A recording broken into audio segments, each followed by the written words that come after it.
Okay, I found a footprint. I'm going to follow it and see if it gives me beef flow. Where is this character running to? This has to be the old. What are you? What are you? Oh my god, what are you? Ah! Is it something new? Oh my god, it just gooped on me! I'm dying! What the f is this? What is this thing? Oh my god! It just killed me! Well, that's fun. Hey, it's Jade, and welcome back to another art video. Today I got something special for you. Today we are drawing Don't Starve characters. Now, this one I took some extra time on, a lot of extra time on, and just kind of had fun with it. And here you can see I'm just sketching the 9 panels out, and I picked all of my favorite characters. I haven't played every single one of these characters. I played a majority of them. As you can see from the opening of this video, the one I was playing as was Willow, and she's my favorite character. She's a little bit OP in the sense that she can carry her lighter around with her everywhere, which makes it a lot easier than you think. Now here I'm drawing Wilson, and when I went for this, I didn't want to draw it just as Don't Starve characters. I decided to draw them kind of cutesy meets creepy, kind of more my style.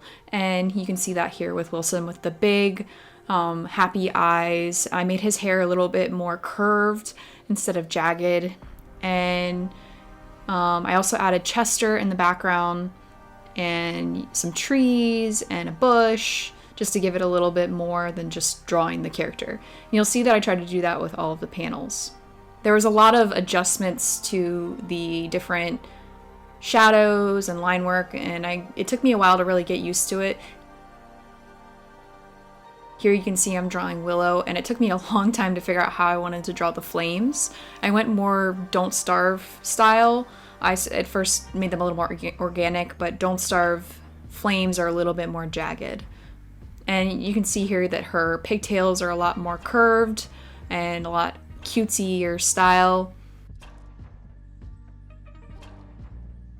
And now I'm drawing Wigfrid, and she is kind of the warrior character, and I gave her a spiked staff to hold, and I spent a lot of time on her hair, drawing some shadows and all of the curls and things like that. I added a little beefalo in the background because he's super cute, and I put her in the grassy area where you can find beefalo. Added a stone just to kind of break up the background a little bit and add a little more different tones and colors.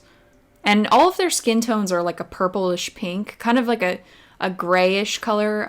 In the actual game, they're like more gray white, and I chose to add a little bit of pink and purple to lighten it up a bit. Wendy was really easy to draw because she just has like a ghost who's her sister, and the background was all dark, and it was pretty simple to draw her. And I really like her character too. She's pretty OP. She can take you out pretty quick with her sister. And here I'm drawing WX78, who does not do well in the rain, as you can see here. I'm drawing him with some kind of rust coming in on his body and some sparks, and his umbrella is not quite covering him all the way. I really like the umbrellas in the game. They're actually really janky looking, kind of jagged, and don't really sit up quite straight. And here I'm drawing Weber. This was probably the most complex one because of the background, and his line work was very prickly, which was really fun to do, but it took a while to do him. And I tried to make him as not creepy as possible, but at the same time he's still a spider, so creepy nonetheless. And with the big spider houses in the background, that does not help the creepy factor get any less either. You can see I was playing with the grid a little bit, which I ended up fixing off of my iPad into Photoshop on my computer. But here it was just acting as a guide so that I could work within the grid. I added a little bit of texture to the background and tried to make it look more see-through, kind of added some different brush textures and some more shadows. Wormwood is my favorite character at this point. I really like willow, but wormwood is so OP because it can grow crops wherever without having to do anything. You can just plant a seed in the ground, make food nonstop, and really get prepared for winter. And he's really goofy looking. Like, you can have lots of skins for him that are, you know, some with like fungus growing on them and stuff like that, but you can't chop down trees with them. So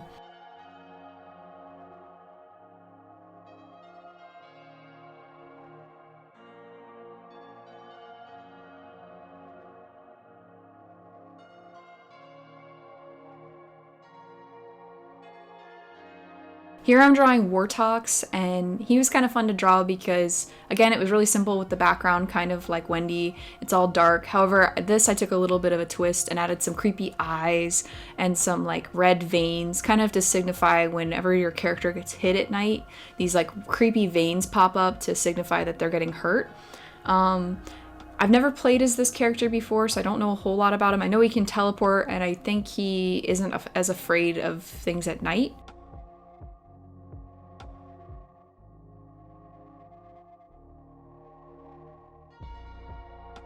The veins were also very fun to draw. Took a little bit of time, but I think that the effect came out really, really great. I gave him a little bit of shadows under his eyes to make him look tired. And here you can see I'm drawing Wirt. Super cute. Friendly with other mermen. And you can see his horn on top is kind of broken, which is also super cute. And I drew the swampland behind him. I think that Wirt can get along just fine with living in the swampland, other than the tentacle that you see me drawing back there. I think those can still injure him. And I think he can eat monster meat, or I don't know exactly what he can eat, but super cute. I gave him gigantic eyes and a single tooth. I don't know if the actual character has only one tooth, but I decided to make him look really derpy and give him one tooth. And that's the last character of the 9-panel Don't Starve characters. I think that it turned out really well. I decided at the end to not add the text at the top. I think that they look really cool without text, and they're very immersive in each of their own little parts of the grid. And I'm just really happy with how it turned out. It was a lot of fun, and I really enjoyed working on this. It took a lot longer than I thought it would. And this was my first real big project on my new iPad. And just for people who are wondering what it's like to work on an iPad, who haven't maybe worked on one before, I recommend getting an Apple Pencil for sure. I have the new iPad Air, I think it's the 4th generation, and I have the 2nd generation Apple Pencil. And I honestly have nothing but good feedback for it. It feels like you're actually sketching on a sketch pad.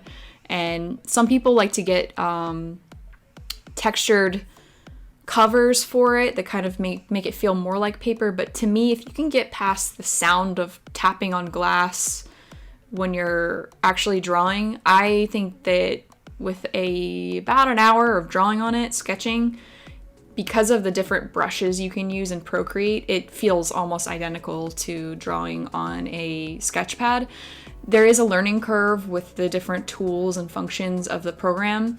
I believe you can get, if you have the Creative Cloud, Adobe Creative Cloud, you can get Photoshop as well. If you're more used to Photoshop, the controls are similar, but obviously it's a touchscreen, so there's some quick tips and tricks that you'll have to learn on how to, you know, undo and redo and various different hotkeys and things like that that you typically do on a keyboard. Other than that, I had a lot of fun experimenting with different brushes, different textures, opacities, learning all the nooks and crannies of Procreate, and I feel a lot more confident working in it now. I think that when I got to the spider panel, like with Weber, I think I was getting really comfortable in the program. The first 4 or 5 panels were a little bit slow, but the rest moved a lot smoother, and I can't wait to do more in it, and I hope you guys really like how this turned out and you'd like to see more like this. Leave a comment down below which character is your favorite, or if you have other favorite characters from Don't Starve Together, any of the DLCs, let me know. Maybe I will draw them later. Maybe. This is one of my favorite games. I have so much fun with it. I hope you guys enjoy this video, and remember to stay inspired and keep creating. I'll see you next time.